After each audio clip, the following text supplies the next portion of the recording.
안녕하십니까.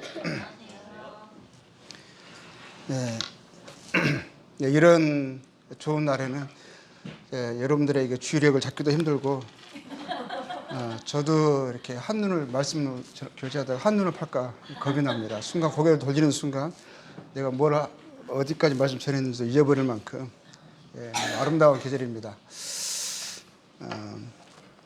그렇지만 말씀을 교제하도록 해보겠습니다. 너무 예쁘죠. 이 벚꽃을 보면서 너무 예쁘다고 생각을 하는데 이제 이 벚꽃을 볼 때마다 생각나는 게 있어요. 그러니까 제가 이제 중앙아시아 타지키스탄에 있었잖아요. 제 이맘때쯤이죠. 항상 보면 이제 제 마당이 있었거든요. 마당인데 그 과일 나무들이 많았어요. 그 중에서 이제 체리 나무가 있었거든요. 체리 나무의 꽃은 아침에 일어나서 창문을 딱 여는 순간, 체리 나무 보는 순간 이렇게 거의 호흡이 멎을 정도로 그냥 눈이 쫙 합니다. 너무 예뻐요. 이 벚꽃, 아유. 체리는 그 꽃이 핀잖아요. 그럼 가지가 안 보여요, 가지가. 체리 나무 꽃 보셨나요? 체리 꽃을 안 보셨으면 벚꽃을 바로 만족하셔야죠. 그러면 오늘은 또 열왕기하 3장을 보도록 하겠습니다.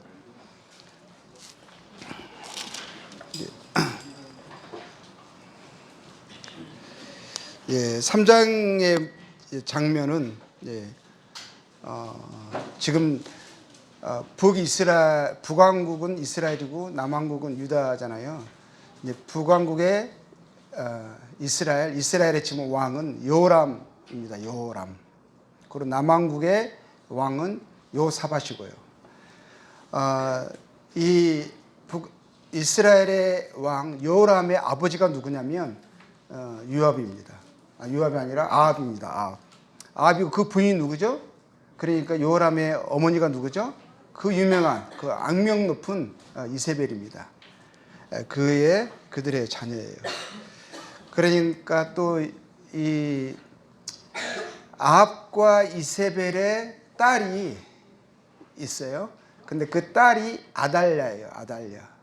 근데 아달랴가 지금 누구와 현재 결혼 상태냐면 여호사밧의 아들과 지금 결혼 상태예요. 지금 이때는 이제 지금 3장 1절 보면 여호사밧 왕의 18째 해, 18년째 되는 해거든요. 근데 이때가 어느 때냐면 여호사밧 왕의 17년째 되는 해에, 작년이죠. 17년째 되는 해에 그때 아합 왕이, 북이스라엘 아합 왕이 죽었어요. 죽었고, 그리고 죽고 나서 그 아들이 아하시아라는 아들이 있어요.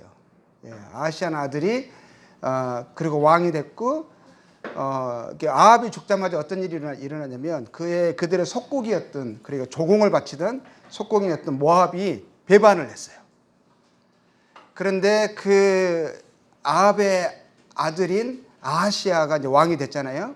왕이 됐는데 그 전쟁을 치르기를 원치 않았어요. 그래서 눈 감았어요.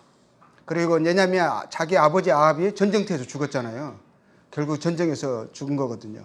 이제 그러다 보니까 전쟁이 이제 뭐 싫었고 무서웠겠죠. 그러니까 그거를 그냥 간과했어요. 그런데 너무 놀라운 것은 전쟁터 나가야만 죽을 줄 알았는데 왕궁의 그 다락방 난간에서 떨어져서 죽었어요. 이제 그래서 여호사밧 왕의 17년째 되는 해 1년, 18년째 되는 해, 이게 2년째 되는 해에 죽었어요. 그러고 나서 이때 북이스라엘 여호람이 왕이 된 거거든요. 그러니까 근데 이 여호사밧 왕은 아주 선한 왕이에요. 훌륭한 왕이에요. 하나님을 경외하는 왕이었고 이스라엘 백성들을 하나님 의지하도록 신뢰하도록 이끄는 아주 좋은 왕이었거든요. 근데 이 왕의 가장 이렇게 큰 약점, 문제가 된 게 중에 하나가 뭐냐면 이게 사람이 좋은 사람이거든요. 화평을 추구하는 사람이거든요. 그래서 북이스라엘과 계속적으로 화평의 추구를 했어요. 그리고 아합과 좋은 관계를 맺고 우리는 하나다 막 이렇게 했거든요. 근데 그것에 대해서 책망을 하나님께 받았어요. 왜냐하면 북이스라엘 아합 왕은 나쁜 왕이거든요. 악한 왕이거든요. 그리고 하나님을 경외하지 않는 이스라엘의 백성들을 거짓된 우상과 신들의 그들의 마음을 빼앗기게 하는, 그리고 이스라엘 백성들을 그럼으로 인하여서 큰 어려움과 혼란 가운데, 죄악 가운데 이끌어가는 아주 나쁜 왕이었는데 그 왕과 좋은 관계를 맺은 거예요. 심지어는 혼인 관계를 맺었죠. 아들하고. 그래가지고 지금 남유다 왕국에 지금 이제 누가 와 있냐면 이 아합과 이세벨의 딸 아달랴가 여호사밧의 며느리로 지금 있는 거거든요. 그리고 근데 이 아달랴와 결혼한 여호사밧의 아들의 이름이 뭐냐면 이름도요 똑같이 여호람이에요. 그러니까 이름을 똑같이 지었다라는 것은 뭐가 있죠? 예. 여호람이라 하고 이제 역대하 같은데 요람이라고 나오기도 하는데 동일한 이름이거든요. 자, 이런 상황입니다. 또 이번에 하나님이 이 여호사밧에게 그 전에 책망을 하셨어요.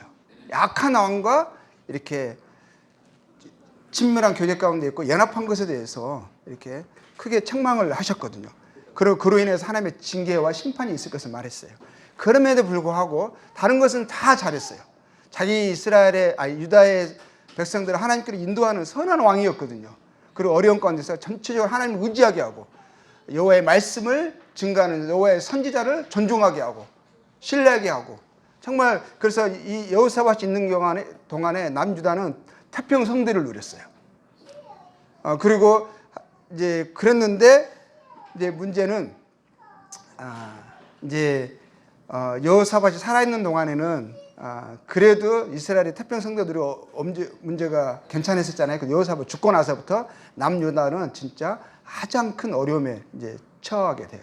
왜냐하면 누구죠? 아합과 이세벨의 딸 아달랴가 있거든요.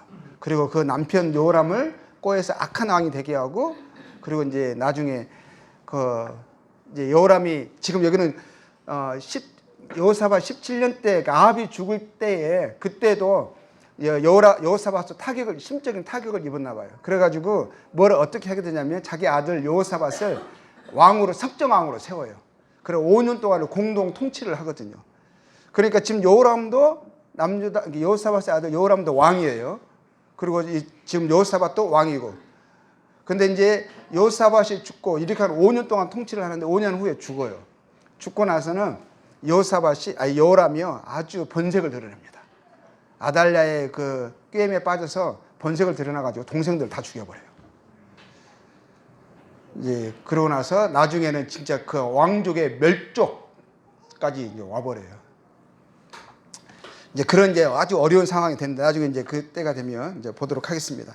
근데 좌우간 이때도 또 하지 말라는 것을 또 여호사밧이 하고 있어요. 왜냐하면 이 북이스라엘 여호람이 이제 그 아하시아가 그 형이거든요. 이게 여호람의 아들이 아니에요. 아하시아가 아들이 없어가지고 이제 동생인 여호람이 북이스라엘의 왕이 돼요.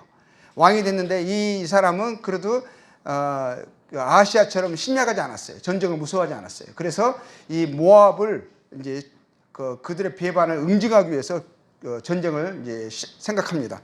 왜냐하면 모압에서 바치는 그 조공들이 만만치 않았거든요. 경제적인 큰 이익이 됐었거든요. 그게 끊어진 거잖아요. 그래서 이스라엘 안에서도 그에 대해서 어떤 문제 제기 원성이 있었을 거예요. 그래서 전쟁을 치르기로 하고 여호사밧에게, 남유다 여호사밧에게 함께 갑시다 하고 여호사밧이 그래요. 뭐라고 말하냐면 7절에서 보면 나는 당신과 같고 내 백성은 당신의 백성과 같고 내 말도 또 당신의 말들과 같으니다 하면서 함께 하겠다고 동의하고 전쟁을 함께 연합군 형성해서 나아가거든요. 근데 에돔이 있잖아요. 에돔은 또 남유다의 속국이었어요. 그러니까 이 유다가 함께 연합군을 형성하니까 유다의 속국이었던 이 에돔까지 해서 세 나라가 연합해서 이제 모압을 침공하기로 해요. 침공하는데 유다는 이게 에돔은 아래쪽에 있거든요. 사해 동쪽 이 밑에 쪽에 있어요. 그러면 이제 어느 길로 가냐면 이 에돔을 연합해서 연합을 형성해서 모압을 치러 가야 되기 때문에 어떻게 하냐면 에돔 광야길을 지나게 돼요. 광야길을 지나는데 근데 7일 동안 지나게 되거든요. 근데 이게 아마 이쪽에 가뭄이 심각했던 것 같아요. 그러니까 가뭄도 있었고, 그리고 이제 뭐 길을 잃어버렸는데 7일 동안 헤매면서 이들이 모압에 겨우 도착했을 때는 거의 기진맥진, 갈증, 거의 모압의 군인과 만나면 진짜 10중 8구 완전 패전의 상황에 지금 놓이게 된 거거든요. 그러니까 위급한 상황에 놓이게 됐어요. 놓이게 됐을 때 그때 이제 10절에 보겠습니다. 뭐냐면 그때 이제 이상한 것은 일이 다 꼬이는 거거든요. 가뭄에다가, 그리고 길도 잃어버릴 수 있어요. 7일 동안 가고 기진맥진하고, 그리고 이제 막 심각한 갈증에 지금 거의 전쟁 치르기 전에 지금 거의 위기 가운데 있는 거거든요. 그리고 10절에 이제 보면, 근데 이것이 보면 하나님이 방해하시는 것 같아요. 그들을 도우시지 않는 것 같아요. 이스라엘 왕이 이르되 슬프다, 여호와께서 이 세 왕을 불러 모압의 손에 넘기려 하는도다 그러거든요. 그러니까 이들이 뭘 느꼈냐면 하나님이 그들을 돕지 않으시고 오히려 어렵게 하시는 것을, 방해하시는 것을 인식한 거예요. 그런데 그래도 여호사밧은 어떤 이 이스라엘 왕은 요람이잖아요. 악한 왕이에요. 그 입에 하나님의 여호와에 대한 이름을 부르고 있어요. 근데 그 중심은 뭐냐면 그 아버지와 어머니의 거짓 우상들을 쫓아서 그 선지자를 의리하고 살아가는 악한 왕이거든요. 그러니까 경건의 모양은, 이름은 보일 수 있지만 실제적인 삶은 뭐죠? 그냥 우상이고 불신인 거죠. 하나님에 대한 불신인 거죠. 그러니까 자기들이 원할 때는, 좋을 때는 여호와 이름을 불러요. 근데 실제적인 삶에서는 누구를 쫓는 거죠? 그 바알신, 그리고 우상들을 쫓는 거예요. 그 아버지와 어머니의 악한 그런 본을 쫓아서 살아가는 거거든요. 그런데 어려운 일이 생기면 하나님은 원망해요. 그래서 근데 그의 여호사밧이 함께하죠. 그래서 여호사밧이 뭐라고 하냐면 11절에 여호사밧이 이르되 우리가 여호와께 물을 만한 여호와의 선지자가 여기 없느냐 그럽니다. 지금 뭐냐면 지금 남쪽이거든요. 한참 내돔 광야 남쪽이에요. 사해바다 밑쪽이에요. 그러니까 그 사해바다를 지나서 지금 에돔과 함께 이제 북쪽으로 올라가는 거거든요. 이게 그러니까 사해바다 중간쯤부터 동쪽에 요단 사해바다 동쪽에 중간 정도부터 모압이거든요. 그 밑에는 에돔이거든요. 그러니까 겨우 이제 거기까지 올라온 거거든요. 올라왔는데, 그래서 여호사밧이 위기를 느끼고 있어요. 여호사 하나님을 신뢰하는 사람이잖아요. 그리고 하나님의 말씀을 구하고 찾는 자예요. 그러니까 그가 이끌어서 여기서 여호와께 물을 만한 선지자가 있느냐 물어보죠. 여호와의 선지자가. 근데 신기한 것은요, 거기에 엘리사가 있어요. 엘리사는 지금 사마리아에 있었던 사람이거든요. 북이스라엘의 선지자예요. 근데 왜 거기에 엘리사가 있어요? 왜냐하면 2장 25절을 보면 엘리사가 거기서부터 갈멜산으로 거기서 사마리아로 돌아갔더라. 사마리아 북쪽에 있는 거거든요. 근데 아주 남쪽에, 그것도 지금 전쟁하고 있는 모압 땅에 그 이 이스라엘의 그 연합군들 가운데 거기에 엘리사가 있는 거예요. 신기하지 않으세요? 엘리사가 그들 가운데 있어요. 그러면서요, 이들이 이제 엘리사가 있다는 말을 듣습니다. 12절에 봅니다. 여호사밧이 이르되 여호와의 말씀이 그에게 있도다. 그렇죠. 여호와의 말씀이 그에게 있도다. 하는지도 하면서 여기서 재밌는 게 있어요. 그러면서 엘리사를 불러오라 이렇게 하지 않아요. 이 여호사밧이 그는 하나님 여호와를 경외하는 자고 여호와의 선지자 가운데 그 선지자를 신뢰하는 자예요. 존중하는 자예요. 그래서 하나님의 말씀을 구하고 그 말씀을 증거하는, 그 말씀을 신뢰하고 쫓고 존중하는 자잖아요. 그래서 그가 이끌어서 어떻게 합니까? 이스라엘 왕과 여호사밧과 에돔 왕이 그에게 내려가니라. 내려가요. 올라오라 하지 않고 왕들이요 내려갑니다. 우리가 이걸 통해서 또 생각해 볼 수 있는 것은 이 어려운 상황이 온 거잖아요. 그러니까 어려운 상황과 마음은 하나님께서 이것을 허락하신 거예요. 이들이 인식을 했어요. 마치 하나님이 도우시지 않는 것 같은, 방해하시는 것 같은, 어려움들을 막 불어 일으키시는 것 같은. 근데 이게 하나님의 손길이었던 거죠. 그들의 마음을 겸손케 해서 결국 하나님을 기억하고 하나님께 나오게 하고자 하는 하나님의 역사이셨던 거예요. 하나님의 손길이었어요. 근데 그때 그들이 하나님을 인식했습니다. 다른 어떤 것이 아니라 지금 우리가 하나님이 우리를 도우시지 않으면 우리에게는 소망이 없구나 하면서요. 그들이 전적으로 하나님을 구하고 신뢰하고 찾았습니다. 그리고 또 뭐였죠? 가장 중요한 건 왕의 신분, 권세, 나의 자존심을 내려놓는 거예요. 내려가야 합니다. 낮아지고 겸손한 마음에 그 마음에 말씀이 들려요. 나 여전히 왕인데, 나 좀 아는데, 높아진 마음에서는 말씀이 안 들려요. 들을 게 있는 자는 들을지어다. 심령이 가난한 자들, 마음이 상한 자들, 하나님을 전적으로 의지하는 자들, 그런 사람들이 내려가게 되고요. 그 내려간 심령에 하나님의 말씀이 들립니다. 그리고 하나님이 이제 엘리사가 그들에게 그러죠. 그러면서 뭐라고 말하냐면 하나님이 엘리사를 통해서 하는 말씀을 하나님 여호와의 말씀 그에게 임했습니다. 16절에 나옵니다. 그가 이르되 여호와의 말씀이 임했어요. 15절에 재밌는 것은 검은고를 탈자를 불러오라 해가지고 검은고를 치게 합니다. 왜냐하면 산만했나 봐요. 그 중심을 하나님께 모으려고 했나 봐요.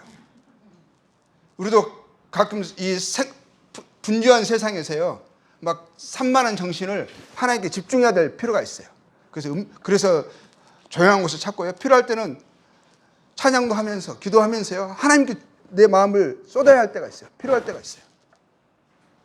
그래서 그 가운데서요, 뭐가 여호와의 말씀이 하나님을 찾으니 그 마음에 하나님의 음성이 들렸습니다. 하나님 그에게 말씀하셨어요. 뭐라고 하셨습니까? 재밌어요. 16절을 보겠습니다. 이 골짜기에 개천을 많이 팔아. 웅덩이를 파라는 거예요. 웅덩이를 많이 파라는 거예요. 그리고 그러면 이제 뭐라고 말씀하시냐면 17절에 볼게요. 여호와께서 이르시기를 너희가 바람도 보지 못하고 비도 보지 못하되, 지금 골짜기가 말라 있는 거잖아요. 그러니까 지금 가뭄이 계속 있었다라는 거예요. 그런데 이것이 물이 차는데, 그런데 옛날에 엘리사 때는 손바닥만한 구름이 저기서 보여가지고 와가지고 비를 쏟았거든요. 근데 이제는 뭐라고 말씀하시냐면 바람도 보지 않고 비도 보지 못할 것이다. 그러면 뭐라고 말씀하시냐면 그럼에도 불구하고 이 골짜기에 물이 가득할 것이다. 근데 웅덩이를 파라는 거. 그러면 나중에 근데 왜 웅덩이를 파라 하시지? 그럼 그 샘을 파라는 소리신가? 몰라요. 근데 좌우간 하나님이 웅덩이를 파라는 거예요. 그리고 이제 18절에 이릅니다. 그러면 근데 좌우간 그 골짜기에 물이 가득할 거라고 말씀하세요. 그리고 18절에 이것은 여호와께 보시기에 작은 일이라. 여호와께서 모압 사람도 당신의 손에 붙이시리라. 그리고 물이 가득 차게 되면 물을 너희들이 마시게 될 거라는 거죠. 너희와 너희 가축과 짐승이 마시게 되고, 그러면 그들의 문제가 해결되는 거잖아요. 그렇죠? 다시 기력이 소생하는 거죠. 그러고 나서 또 그뿐만 아니라 자기들을 먼저 해보게 되면 그 다음에 일어나는 것은 뭐죠? 하나님께서 모압 사람도 너희 손에 붙이실 것이다. 전쟁에 승리할 것을 이야기합니다. 자, 그러고 나서 어떤 방식으로 19절을 볼게요. 이제 승리하는데 19절 9절 이야기합니다. 당신들의 모든 견고한 성읍과, 보세요. 모든 견고한 성읍, 모압의 견고한 성읍이죠. 모든 아름다운 성읍을 치고, 모든이 다 들어가죠. 모든 견고한, 모든 아름다운 성읍을 치고, 모든 좋은 나무를 베고, 모든 샘을 메우고, 돌로 모든 좋은 밭을, 다 모든이에요, 헐리다 하더니 했습니다. 이건 하나님의 약속이죠. 하나님의 말씀이 이렇게 임한 거죠. 그런데 이 약속하신 대로 그 약속을 붙들고 의지하면서요, 바람도 안 불고 구름도 없어요. 그렇죠? 비도 내리지 않아요. 그럼에도 불구하고 하나님 약속을 의지하면서 땅을 팝니다. 파는데 뭐 여기저기서 원망의 소리가 나오지, 지금 뭐 하고 있는 거야 하면서 할 수 있어요. 그렇죠? 근데 그럴 때마다, 낙심될 때마다 뭐예요? 하나님이 파라 하셨으니까 이 우리에게 물이 주신다고 하셨으니까 그 말씀 의지해서 개천을 파고 있는 거예요. 근데 하나님의 약속의 말씀이 성취가 되죠. 자, 봅니다. 20절에 아침이 되어 소재 들을 때 물이 에돔 쪽에서부터 흘러와. 에돔 쪽에서부터 물이 흘러와. 땅에서 하늘에서 쏟아진 게 아니에요. 비가 온 게 아니에요. 그렇죠? 근데 물이 갑자기 쑥 쏟아지더니 그 골짜기를 싹 가득 찬 거예요. 가득 찼는데 중요한 건 뭐예요? 그 웅덩이를 파놨잖아요. 쑥 흘러가 버릴 수 있잖아요. 웅덩이 파놨어. 웅덩이에 물이 다 갇히는 거예요. 그렇죠? 웅덩이에 다 물이 차 있는 거죠. 만약 안 파놨으면, 준비가 안 돼 있으면, 비 왔는데? 하고 흘러가 버리는 거예요. 마시다가 한 번에 하다가 끝나가 버리는 거잖아요. 그런데 그 물을, 웅덩이 파니 물이 다 저장이 됐습니다. 근데 그것뿐만, 그들의 피로도 해결이 됐죠. 그뿐만 아니라 뭐가 되는 거예요? 21절에 보니까 모압 사람들이 반대쪽에서 봤어요. 아침에 일어났어요. 지금 새 연합군이 왔잖아요. 와가지고 이제 수가 어마어마해요. 근데 왔는데 보니까, 멀리서 보니까 거기에 지금 가뭄이거든요. 비가 없거든요. 물이 없잖아요. 근데 아는데 저기 보니까 해가 아침에 떴어요. 해가 떠가지고 그 햇빛이 반사가 돼가지고 붉게 보이는 거거든요. 그러니까 이 참 생각이를 저쪽에 불빛 붉게 보여요? 핏빛이 보이는 거예요. 핏빛. 그리고 이 생각이 뭐냐면 이 지들끼리 싸우다가 새 연합이 싸우다가 지금 난리가 났구나. 왜냐면 멀리서 보니까 뭔가 사람들이 막 무슨 모여갖고 막 쓰러져 있고 물 마시고 있었겠죠. 물을 막 그 안에 수영도 하고 막 했을 거예요. 뭘 다 쓰러져 있는데 다 핏빛이야. 그래서 생각한 거야. 틀림없다. 지들끼리 싸우다가 지금 난리가 났구나. 완전히 우리는 가서 노량물만 건지자고 신났다고 성문을 활짝 열어 제키고 간 거예요. 갔는데 이스라엘 사람들이 보니까 오고 있는데 성문 활짝 열어 제꼈네. 소생됐잖아요. 그래가지고 뭐죠? 그냥 잡은 거죠. 그냥 쫓아가는데 문 다 열어놨잖아요. 그래가지고 어떻게 됐어요?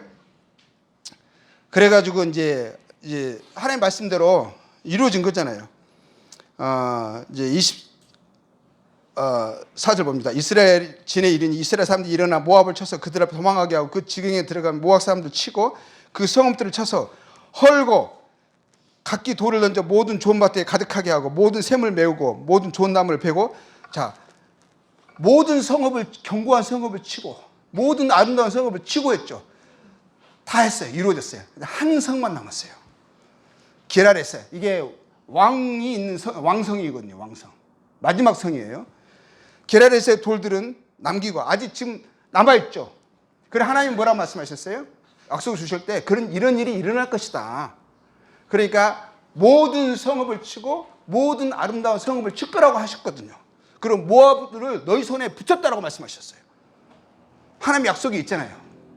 그러면 뭐해서 하나님의 약속을 처음에 믿었잖아요. 웅덩이를 팠는 골짜기의 개천을 팠는데 웅덩이를 팠는데 그냥 그 물이 고였잖아요. 그것 때문에 지금 이들이 싸운 게 아니잖아요. 그것 때문에 그냥 거저 얻은 승리였잖아요.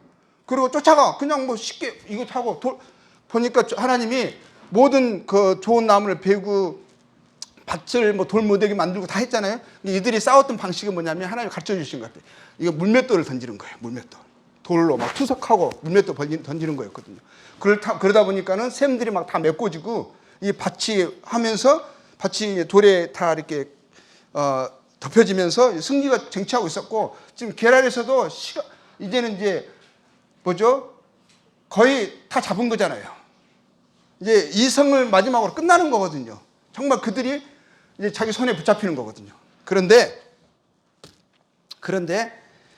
이 모압 왕이 26절에 보니까 전세가 극렬하여 당하기 어려움을 보고 칼창 문사 700명을 거느리고 돌파하여 지나서 에돔 왕에게로 가고자 하되 왜냐하면 이 세 연합군 중에 가장 약한 고리가 어디냐면 에돔이거든요.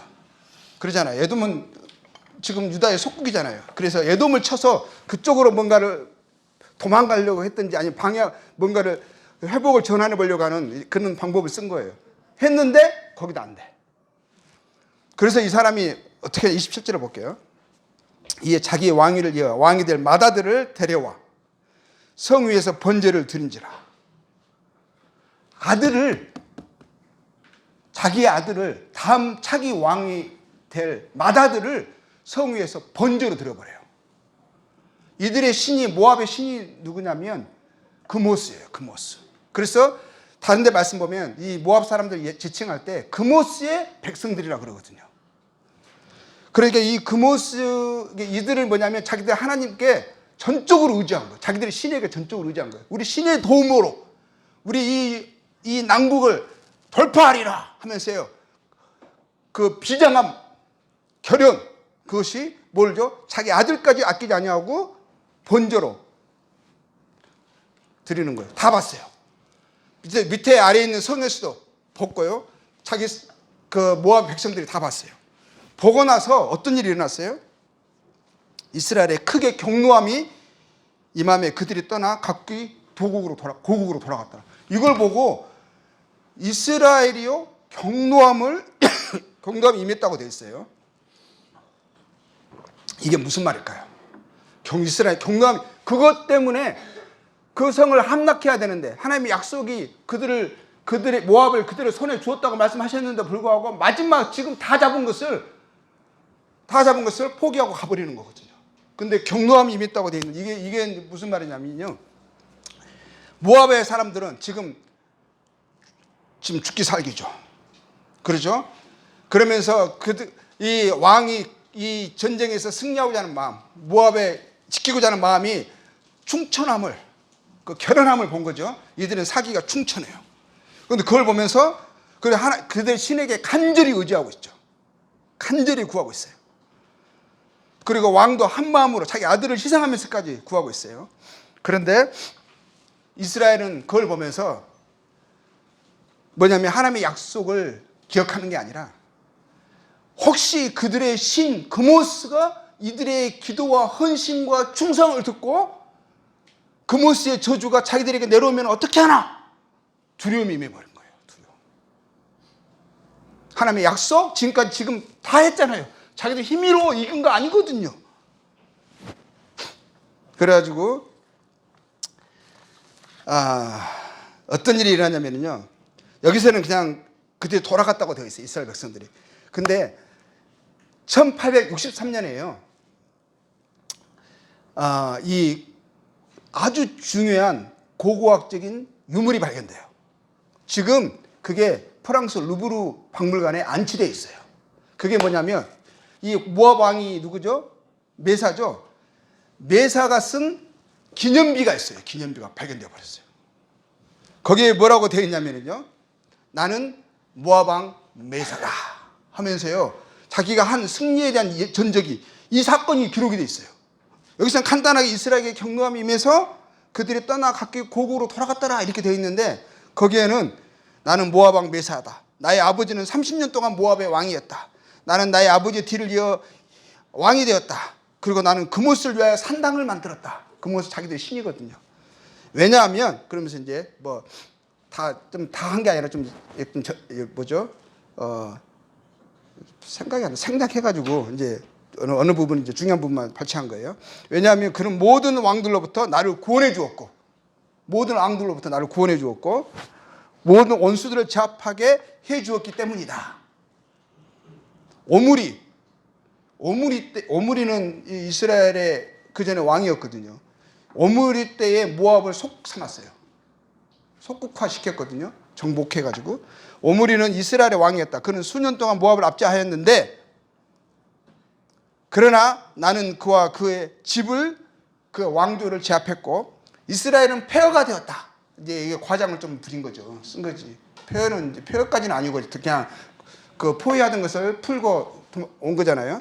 근데 그냥 포위하는 거 풀고 올 때 그냥 왔던 것 같지 않아. 이들이 아마 틀림없이 이걸 보면 알 수 있는 것은 모압이 뒤에서 공격을 했던 것 같아요. 적지 않은 타격을 입힌 것 같아요. 그모스가 나의 이 시대의 이 지역을 회복시켜 주었다. 이들은 자기 신을 찬양하고 있는 거예요. 그모스가 우리를 승리하겠다.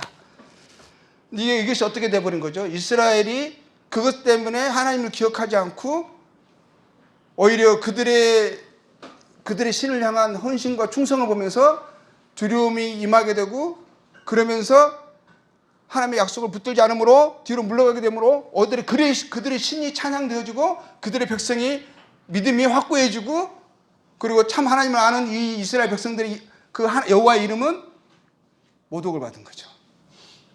업신여김을 받은 거죠. 우리 신이 그모스가 이겼다 이렇게 되어버린 거예요. 이랬다. 그것이 오직 얼마나 그게 자랑스러웠으면 기념비까지 만들어가지고 후대에까지 계속 전했겠어요. 근데 그게 발견된 게 신기하죠. 그거 한번 나중에 유튜브나 이런 데 쳐보세요. 매사 석비 하고 쳐보세요. 이름도 매사예요. 그럼 이게 딱 나와요.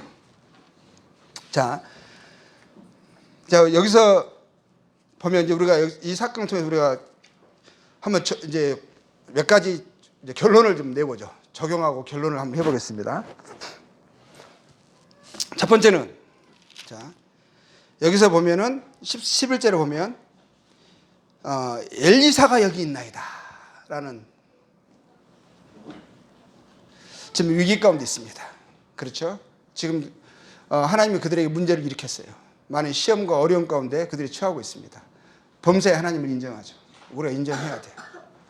그럴 때 우리가 어디로 나가야 됩니까? 인간적인 방법이나 다른 사람의 도움을 취하거나 어떤 다른 것이 아닌 전적으로 하나님을 의지하고 하나님의 말씀을, 하나님을 찾고 그의 말씀을 우리가 기억하고 그 말씀을 붙들어야 하는 거예요. 그 중심이 우리가 살 길입니다.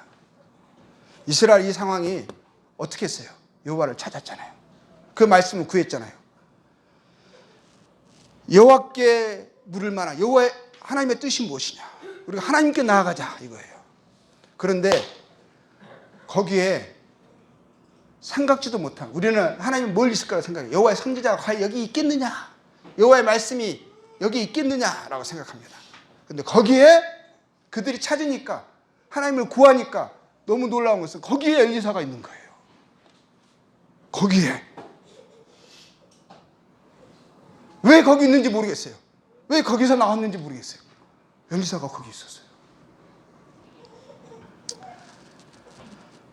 하나님은 지금 우리가 하나님을 구하면 우리 하나님의 말씀을 구하고 그 뜻을 순종하기를 원하고, 이 모든 어려움과 아픔과 고난 속에서, 문제 속에서 내가 여호와를 간구한다면, 그 말씀을 추구한다면 하나님 우리에게 말씀하십니다. 로마서 10장 8절에 이런 말씀이 있어요. 그러면 무엇을 말하느냐? 말씀이 네게 가까워 네 입에 있으며 네 마음에 있다 하였으니 그 우리가 전파하는 믿음의 말씀이라. 하나님이 어디 계시냐 하지 마세요. 하나님의 뜻이 어디에 있느냐 로 하면서 혼란해서는 안 돼요. 하나님이 말씀으로 계십니다. 하나님이 가까이 계세요. 그분이 하나님의 뜻을, 그분의 임재를, 우리가 나아갈 바를 우리에게 알려주십니다.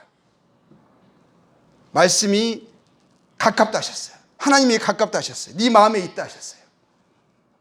우리가 모르는 게 아니에요. 우리가 원하면 하나님의 뜻을 알 수가 있고 하나님의 임재를 우리가 인식할 수 있어요. 그분의 임재를 우리가 발견할 수 있어요. 17절에 이렇게 되어 있어요. 10장 17절에 그러므로 믿음은 들음에서 나며 들음은 그리스도의 말씀으로 말미암느니라. 하나님이 말씀으로 우리 가운데 아주 가까이 계십니다. 우리 마음 가운데 계속 말씀하셨는데 우리의 주목을, 이 주목 말고요, 주목을 원하시는데 뭐죠? 우리가 마음이 다른 곳에 있어서, 다른 것에 있어서 하나님의 임재를, 하나님의 말씀을, 뜻을 관과하고 무시하고 있는 거예요. 디모데후서 3장 14절에 이렇게 말씀하고 있습니다. 너는 배우고 확신한 일에 거하라. 배우고 확신한 일에 거하라. 그게 하나님 안에 거하는 거예요. 말씀 안에 거하는 거야. 하나님 안에 거하는 것입니다. 하나님과 함께하는 삶이에요. 16절에서 17절 이렇게 말씀하고 있어요. 모든 성경은 하나님의 감동으로 된 것으로 교훈과 책망과 바르게 함과 의로 교육하기 유익하니 이는 하나님의 사람으로 온전하게 하며 모든 선한 일을 행할 능력을 갖추게 하려 함이라. 하나님의 감동이래요. 하나님의 말씀이에요. 하나님의 인도하심이에요. 하나님 지금도 말씀을 통해서 또 들려드리는 증거드리는 말씀을 통해서 역사하고 계십니다. 그것을 들어야 돼요. 하나님의 교훈을 받으셔야 돼요. 하나님의 책망을 들으셔야 돼요. 그리고 그것을 내가 굽어지고 잘못됐다면 바르게 해야 돼요. 하나님의 의에 대해서 알고 교육받아야 돼요. 하나님은 우리를 온전하게 하시기를 원하십니다. 모든 선한 일을 행할 능력을 갖추기를 원하세요. 승리하는 삶을 원하세요. 자, 두 번째. 첫 번째 엘리사가 여기 있나이다 했습니다. 두 번째는 많은 개천을 팔아. 하나님은 말씀하신 것을 반드시 이루시는 분임을 우리가 믿어야죠. 그 말씀을 믿고 순종하며 살아가야 합니다. 자, 우리에게 명하신 일은 뭐죠? 하나님 우리에게 분명하게 말씀하셨어요. 약속하신 말씀이 분명하십니다. 그 말씀하신 것을 기억하면서요, 우리가 오늘 해야 될 일은 뭐예요? 우리가 해야 될 일이 있어요. 비는요, 우리가 해야 될 일은 우리가 해야 돼요. 하나님이 약속하신 것은 하나님이 하실 거예요. 우리가 비를 어떻게 우리가 물을 어떻게 할 수 없어요. 물을 공급하신 분은 하나님이세요. 그렇지만 우리가 해야 될 일이 있어요. 우리는 개천을 파야 돼요. 그런데 내가 개천을 파라는 것은 하지 않고 물이 어디서 오느냐를, 언제 오느냐를 말하고 있어요. 우리가 개천을, 하나님의 말씀을 쫓아서 그 말씀을 기억하고 물을 주실 것이라, 때에 허락하실 것이라는 그 말씀을 기억하고 붙들고 나는 오늘 뭘 해야 되는 거죠? 그 믿음을 주장하면서 개천을 파야죠. 그럼 하나님 정하신 때에 물이 올 것입니다. 하나님의 말씀의 능력을 경험하게 될 거예요. 하나님의 그 말씀이 실제임을 알게 될 거예요. 우리는 우리가 해야 될 일을 해야 되는 거예요. 하나님은 하나님이 약속하신 것을 이루십니다. 근데 하나님이 약속하신 것을 의심하면서 그래서 내가 해야 될 일을 하지 않는 거예요. 그러니까 막상 그런 일이 와도 물을 저장할 수가 없어요. 하나님이 하신 일이라고 인식이 안 돼요. 저도 한 예로요. 제가 이제 선교 가가지고 울란바토르에서 이제 있는데 답사를 했어요. 답사. 전 시골을 그때는 진짜 몽골이 너무너무 열악했거든요. 울란바토르 도시 안에도 도로가 별로 없었어요. 시내 조금만 벗어나면 다 비포장이에요. 길이 별로 없어요. 그래서 대부분 선교사들이 그때 많지도 않았지만 선교사들이 대부분 다 울란바토르 수도 안에 있습니다. 근데 저희들이 답사를 갔어요. 시골은 완전히 복음의 불모지였었어요. 외국 사람들이 거의 없어요. 간혹 미국 사람들 한두 가정이 쫙 오지에 있었고 나머지는 다 울란바토르에 있었어요. 근데 정말 필요는 뭐였냐면 시골에 있었어요. 그 사람은 한 번도 복음을 들을 기회를 갖지 못한 거예요. 그래서 하나님 마음속에 그들에게 복음 들을 기회를 주는 거, 그런 마음에 부담을 주셨어요. 왜냐하면 제가 선교에 처음에 하나님이 부담을 주실 때 한 번도 복음을 들으지 않는 사람들에게 복음 들을 기회를 갖게 하는 거였거든요. 그것 때문에 제가 그런 부분에 하나님께 뜻에 알고 동의하고 순종하는 그런 마음으로 선교의 부르심을 임한 거거든요. 그런데 시골에 가려고 그런 표를 보긴 보는데 그 표를 보고 싶지 않아요. 왜냐하면 너무 열악했거든요. 도로도 없고요. 의료시설, 교육도 어렵고요. 그러니까 안 간다는 핑계. 몽골 사람도 한번 수도에 올라오면은 시골 내려갈 생각을 안 해요. 그리고 가지 말래요. 너무 열악한 곳이라고. 네 아예 맹장 터지면 끝난다는 거예요. 그런 말 하는 거예요. 왜냐하면 오다가 죽어, 오다가. 다리 부러지면 불구된다는 거예요. 오다가 그냥 어떻게 돼버릴 수 있어. 그러니까 항상 그런 말만 듣죠. 교육도 안 된다는 거예요. 그런데 그때 큰 아이가 3학년, 초등학교 3학년이고 우리 일에 S가 막 태어나가지고 이제 2살 정도 됐거든요. 2살이 채 안 됐을 때예요. 근데 이제 결정할 때는 한 살 좀 됐거든요. 그러니까 어린아이들 3명을 데리고 이제 간다고 생각해 보세요. 초등학교 1, 2학년, 한 8살, 5살, 막 이런 식 막 되니까 한 2살, 1살 이렇게 되니까 염려가 되는 거예요. 근데 대부분 염려를 내가 근심하는데 이것 때문에 어려워요. 막 주변에서 말하고 하는데 보니까 다 미래 일인 거예요, 미래 일. 당장 닥친 게 아니야. 교육은 아직 홈스쿨을 할 수 있을 것 같아요. 몇 년은. 예를 들면 의료도 아직 당장 다리 부러진 거 아니고 맹장 터진 거 아니잖아요. 그런데 다 염려하는 것을 보니까 다 내일 일이야. 근데 주님이 뭐라 말씀하시냐면 내일 일은 내일로 염려하게 할 것이요. 오늘 나에게 요구하는 것은 오늘 순종을 요구하시는 거예요. 오늘 네 개천을 파라는 거. 너는 내가 오늘 하라는 일을 하라는 거예요. 그런데 그게 믿음이 잘 안 가더라고요. 근데 나중에 보니까 이게 이 하나님이 신뢰하지 못하는 우리들의 연약 불신이라는 것을 보게 됐어요. 하나님 분명히 말씀하셨어요. 하나님이 이뤄진 자들의 복음을 전하고 누군가 그들의 복음을 찾는 부분에서 제게 부담을 주셨어요. 그러면 그것에 대해서 주님의 양심 내 마음속에 그걸 하지 않는 것은 나의 불신인 거지. 믿음 없음이지. 하나님이 신뢰하지 않음이지. 그런 생각이 들었고 오늘 그래서 중요한 것은 오늘 나에게 주어진 일을 오늘 순종해야 된다. 이거였었어요. 근데 그러고 나서 하나님 의지가 갔거든요. 다 반대했어요. 몽골 사람도 반대했어요. 가지 말래요, 가지. 거기는 제일 몽골에서 제일 가난한 곳이고 알코올 중독자들이 제일 많은 곳이고 막 그러면서 그 울타리 세워놓으면 울타리 나무까지 떨어가는 사람들이라고 막 이러면서 가지 말래. 왜냐하면 저희들 마을에 교도소가 있었거든요. 근데 교도소가 가까이 있었어요. 그런데 주님의 은혜로 말씀하신 대로 정말 주님이 다 해결해 주셨어요. 보니까 지나와서 보니까 아이들이 제일 건강할 때가 시골에 살았을 때야. 아이들이 제일 그리워하는 곳이 어딘지 아세요? 그곳이에요. 다쳐본 적이 없어. 넘어져도 그 정도면 충분히 부러지고 다칠만 하거든요. 그런데도 팔딱팔딱 잘 일어나. 맹장은 얼마나 튼튼한지 한 번도 터져본 적이 없어요. 그리고 아이들 홈스쿨로 했거든요. 홈스쿨 다 했는데 나중에 다 염려했어요. 이 홈스쿨 해가지고 어떻게 되겠냐. 대학을 다 갔어요. 그것도 미국으로 다 갔어요. 한국에서 홈스쿨 하니까 학력이 인정이 안 돼가지고 안 받아주더라고요. 덕분에 다 가가지고 다 지 앞그림하고 살거든요.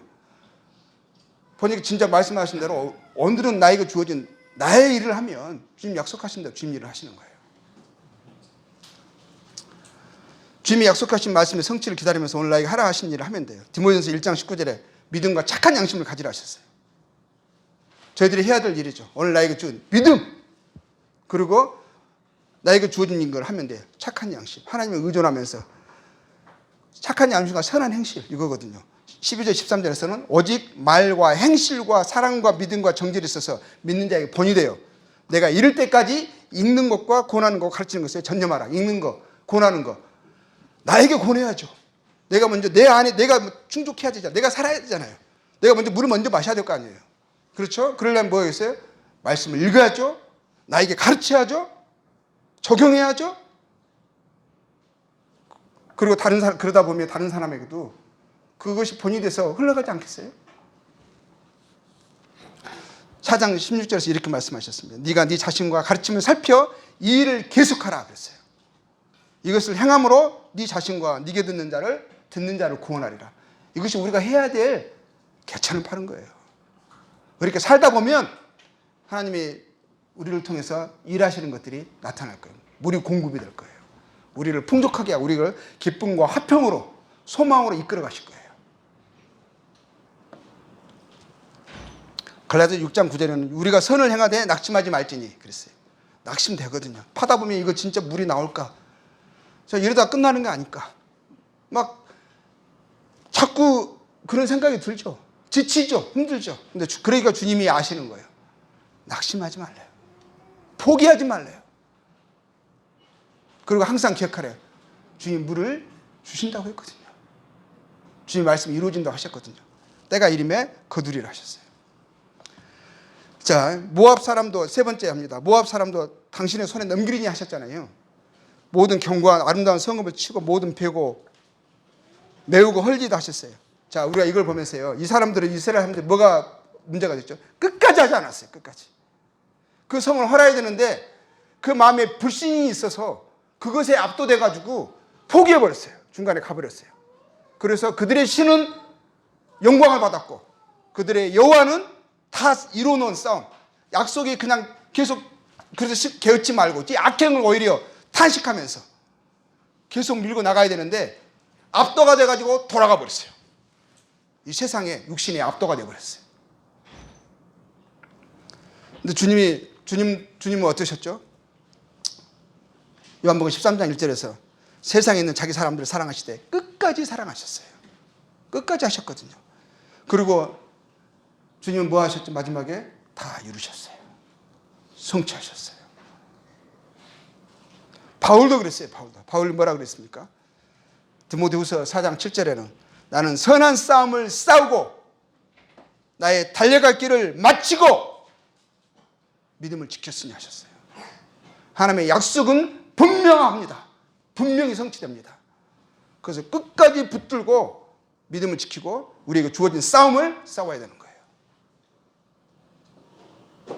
히브리서 10장 37절 39절 말씀 읽고 마치겠습니다. 히브리서 10장 37절에서 39절입니다.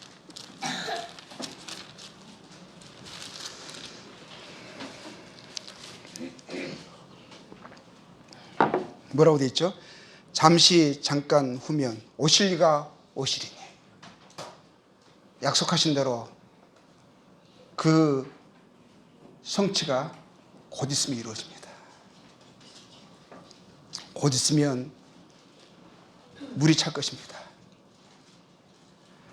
잠시 잠깐이면 오실 이가 오시리니 지체하지 아니하시리라. 나의 의인은 믿음으로 말미암아 살리라. 끝까지 믿음을 붙들고 믿음의 싸움을 끝까지 다하고 마쳐야 돼요.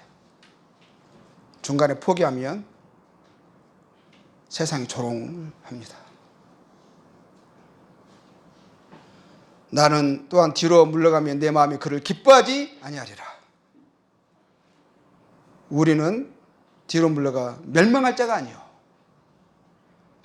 오직 영혼을 구원하며 이르는 믿음을 가진 자이라. 우리는 살아계신 하나님께서 살아있고 분명한 말씀을 맹세로 저에게 주셨어요. 그 말씀 믿는 자들입니다. 이 말씀 반드시 이루어지고 우리는 그 성취를 보고 즐거워하게 될 거예요. 그날에 부끄러움이 되지 않도록 우리가 끝까지 믿음을 지키고 우리에게 주어진 믿음의 선한 싸움을 끝까지 싸웁시다. 네, 감사합니다.